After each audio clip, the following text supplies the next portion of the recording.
Bonjour et bienvenue dans Cinéchoc. Au sommaire, n'énervez pas un singe qui dort avec Kong Skull Island. Mark Wahlberg à la chasse aux terroristes dans Traque à Boston. Une sélection vidéo spéciale Loup solitaire. Et enfin en avant-première, Tom Hanks dirige la firme The Circle.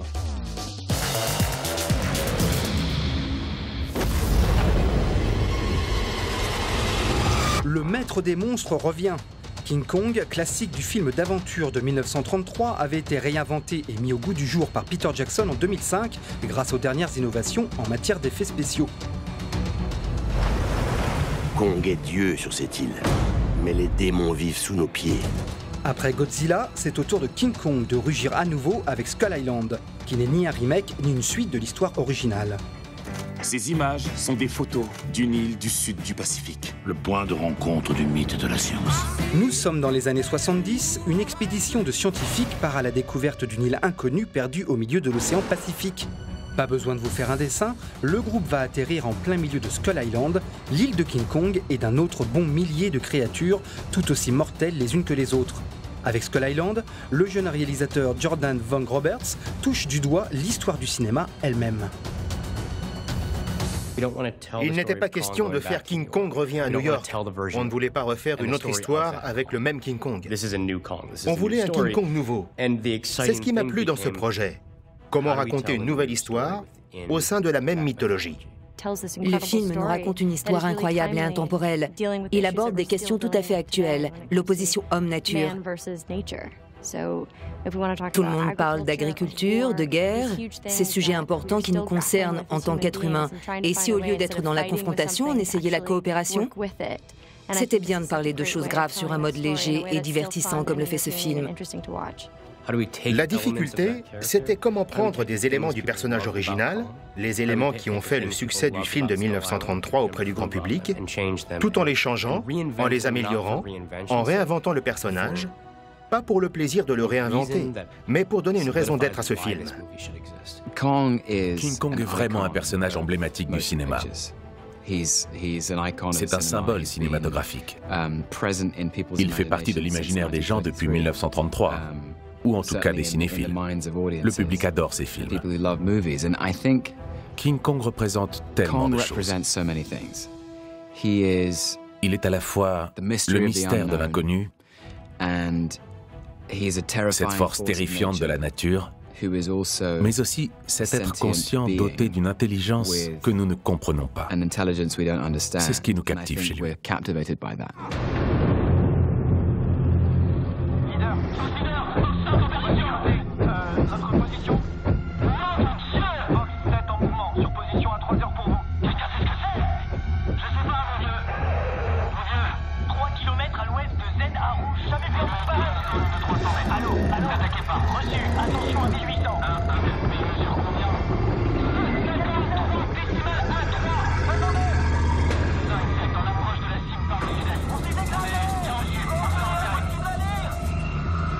C'est un singe? Quand on me demande de décrire ce qui fait l'intérêt de Kong Skull Island, la réponse la plus simple qui me vient à l'esprit, c'est de dire qu'il s'agit d'un film d'action complètement fou et j'espère drôle et inventif, qui vous emmène là où vous n'êtes jamais allé, qui vous transporte dans une aventure à la fois belle sur le plan esthétique et terrifiante.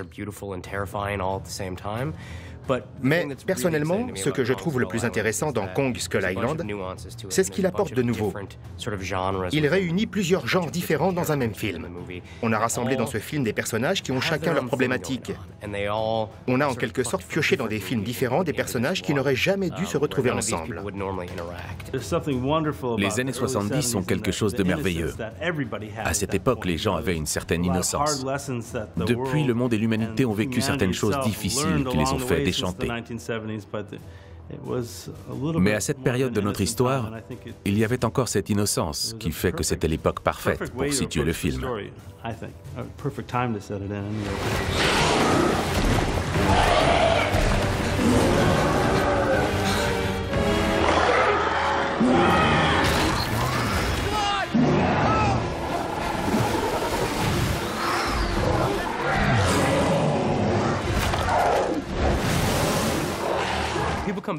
On revient vers King Kong pour plein de raisons.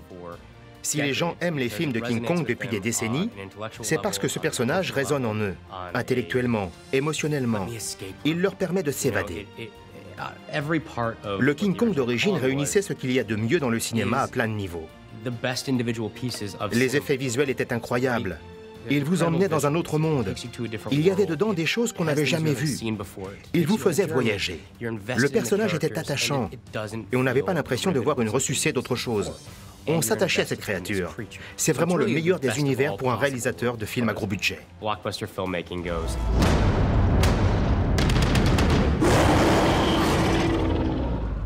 En v'là une bande de bons gars. On va tous crever ensemble ici.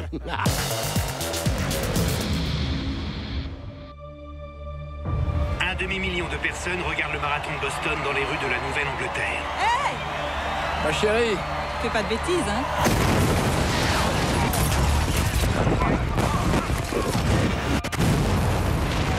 L'Amérique aime parler de ses traumatismes à travers la fiction. Après la catastrophe de la plateforme pétrolière de Deepwater, le réalisateur Peter Berg et le comédien Mark Wahlberg se retrouvent sur la terre ferme pour revenir sur le double attentat du marathon de Boston. Le type là, la casquette blanche. C'est lui. Un attentat qui avait fait 2 morts et plus de 260 blessés et qui avait donné lieu à l'une des chasses policières les plus intenses de ces dernières années. C'est sur cette chasse que se focalise Track à Boston, dans lequel Mark Wahlberg incarne un sergent de police aux trousses de terroristes. Faut retrouver ces enfoirés avant qu'ils plaisent d'autres personnes. T'as entendu parler de la bombe au marathon? Oui, bien sûr. Tu sais qui a fait ça? Non. Ah, c'est moi. Une vaste chasse à l'homme est lancée pour retrouver les suspects. Chaque centimètre carré de cette ville va être fouillé. Catherine, y a-t-il d'autres bombes? Je veux un avocat. Non. Ah bon? J'ai des droits. Appelez la police! Ce que j'ai vu aujourd'hui, c'est le bien contre le mal. L'amour contre la haine.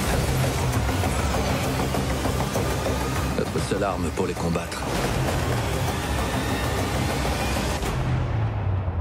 c'est l'amour. Ils n'ont aucune chance de gagner.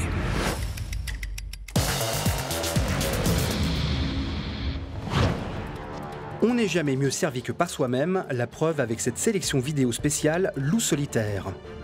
Tom Cruise laisse tomber son équipe de Mission Impossible pour agir seul dans la franchise des Jack Reacher. Tel Jason Bourne, la star se met dans la peau d'un ex-soldat d'élite trahi par son propre gouvernement. Dans cette suite, il aidera une ancienne camarade de régiment accusée de trahison. Après avoir joué Batman, Ben Affleck a apparemment pris goût à la vie en solo. Dans Mr. Wolf, il incarne Christian Wolf, un expert comptable, génie absolu des chiffres, qui se trouve être également très doué pour les armes. Un cursus parfait pour travailler avec la mafia, mais ça ne sera pas sans risque.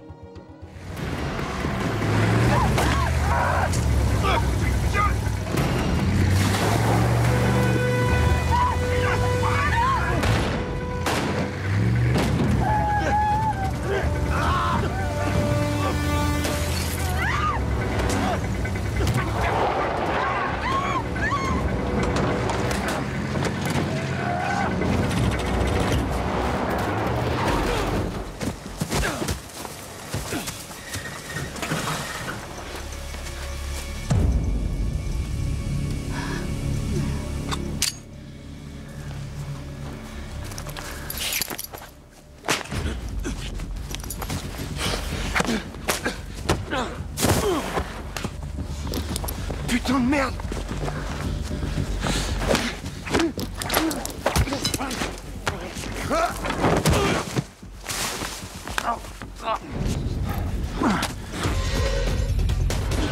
Après plusieurs films décevants, le grand agitateur Oliver Stone reprend du mordant avec Snowden, le biopic du célèbre employé des renseignements américains qui révéla au monde entier les techniques de surveillance illégale des agences de l'oncle Sam à grandes oreilles.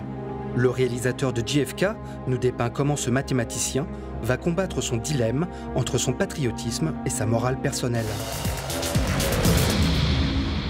How would you describe what the circle is to, say, your grandmother? It's the chaos of the web made elegant. Speed round, Paul or John? Early Paul, late John. Mario or Sonic? Early Sonic, late Mario. Needs of the society or needs of the individual? Should be the same. You're most scared of? Unfulfilled potential. On se quitte avec un autre film de secret et de conspiration. The Circle verra Emma Watson en nouvelle recrue d'une grande firme dirigée par Tom Hanks. Une firme qui aura bien sûr beaucoup de choses à cacher. Le film n'a pas encore de date de sortie en France, mais en voici déjà la bande-annonce. Ciao et à la semaine prochaine. We can cure any disease and we can end hunger without secrets, without the hoarding of knowledge and information. We can finally realize our potential. Circlers, do you like to share?